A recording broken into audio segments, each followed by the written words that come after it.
सद्रक्षणाय खल निग्रहणाय असं बिरुद मिरवणारं आपलं पोलीस प्रशासन अनेकदा अनेकविध कारणांकरता वादात येत असतं. त्यांची एकंदर कार्यपद्धती, त्यांच्याकडनं लोकांचा केला जाणारा छळ किंवा लोकांना त्यांच्याकडनं मिळणारी वागणूक आणि एकंदर त्या सगळ्या व्यवस्थेची कार्यक्षमता हा नेहमी वादाचा प्रश्न राहिलेला आहे. नुकताच मुंबई उच्च न्यायालयामध्ये 2 प्रकरणांमध्ये पोलिसांच्या कार्यपद्धतीवर एक मोठं प्रश्नचिन्ह उपस्थित झालं होतं. आणि त्या प्रकरणांमध्ये मुंबई उच्च न्यायालयाने काही विशेष निरीक्षणं नोंदवली आणि ज्याला आपण शाळजोडीतनं मारणं असं म्हणतो, तसा प्रकार या प्रकरणात झाला असं म्हटलं तर ते वावगं होणार नाही.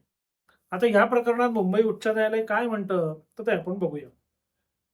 The Deputy Commissioner of Police shall explain in affidavit as to why the inquiry/investigation as directed by the Maharashtra State Commission for SC and ST was not concluded within a stipulated and mandated period of 14 days as per section 173 of BNSS.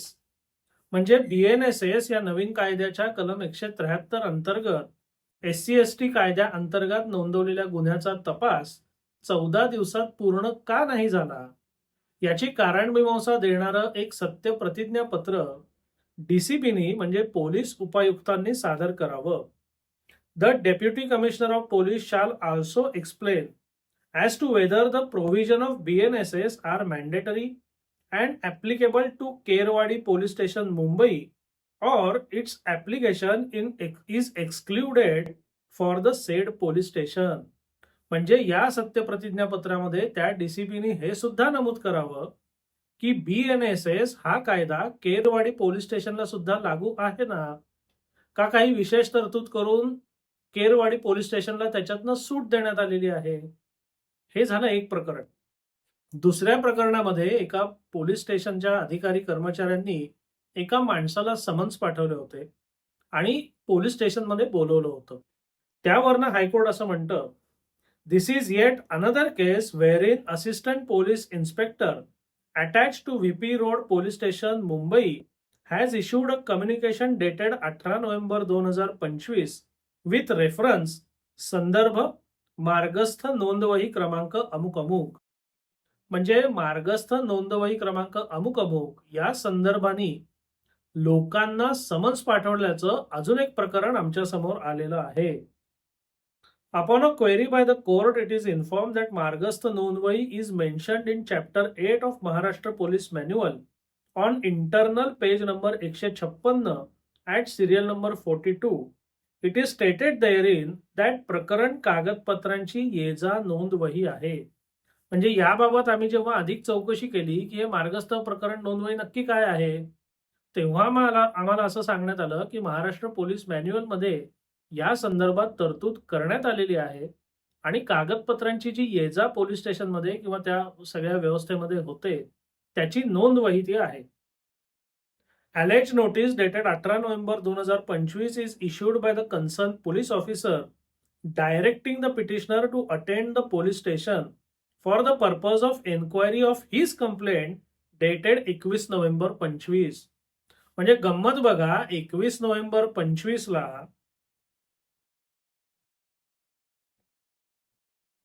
21 November 25 रोजी याला जे summons पाठवण्यात आलं आणि चौकशी करता बोलवण्यात आलं, त्याचा विषय काय होता, तर त्याच माणसाने दाखल केलेली तक्रार.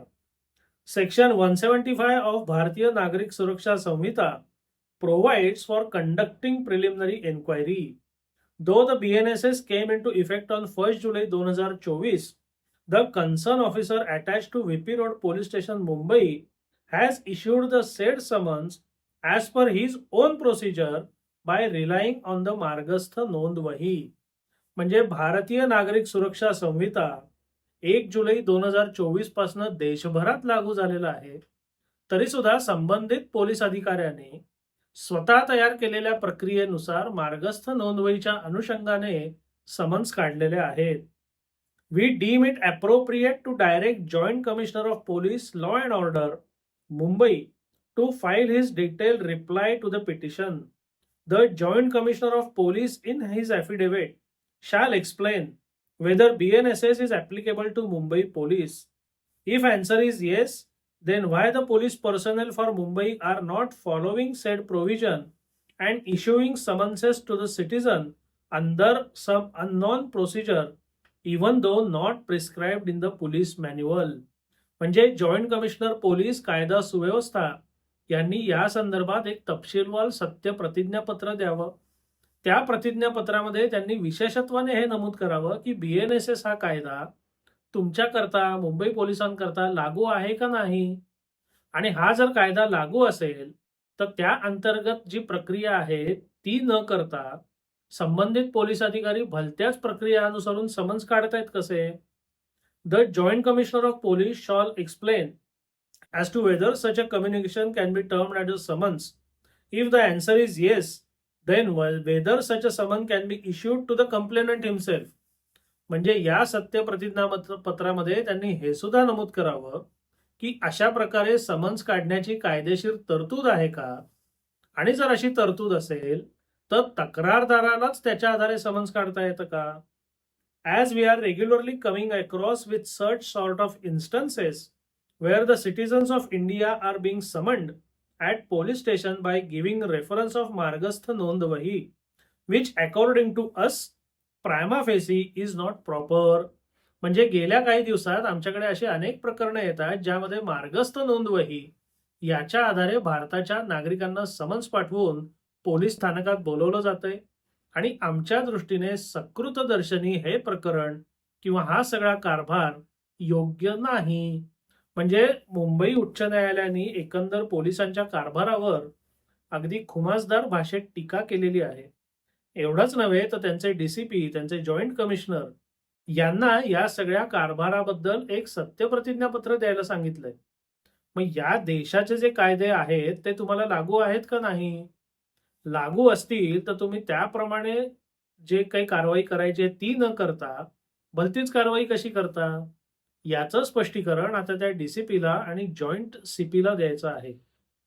हे माझा वैयक्तिक मत असं की कोणत्याही एखाद्या व्यवस्थेवर नामुष्की आणणारा हा क्षण आहे. म्हणजे पोलीस खात्यासारखं महत्वाचं प्रशासन, महत्वाची व्यवस्था काम करताना जर कायदा गुंडाळून ठेवत असेल, आपल्या मनमर्जीप्रमाणे वागत असेल, वाटेल ते करत असेल, तर त्याचा अजिबात असा म्हणजे ते आपण असं उडवून लावू शकत नाही किंवा ते फार लाईटली घेऊ शकत नाही. हे फार गंभीरतेने घेतलं पाहिजे. म्हणजे आत्ता जरी त्या DCP आणि जॉईंट CPला ॲफिडेव्हिट द्यायला, सत्य प्रतिज्ञापत्र द्यायला सांगितलं असलं तरी माझं वैयक्तिक मत असं आहे की या प्रकरणातले जे 2 संबंधित लोक आहेत त्यांच्यावर सुद्धा खात्याअंतर्गत आणि खात्याअंतर्गत व्यतिरिक्त कायदेशीर कारवाई झाली पाहिजे, जेणेकरून ही जी कायदा बाह्य प्रकरणं किंवा कायद्याच्या पलीकडच्या आपल्याला वाटेल त्या काहीतरी तरतुदी काढायच्या आणि त्याच्याप्रमाणे लोकांना समन्स पाठवून पोलीस स्टेशनला बोलवून घ्यायचं, ही प्रवृत्ती ठेचणं गरजेचं आहे.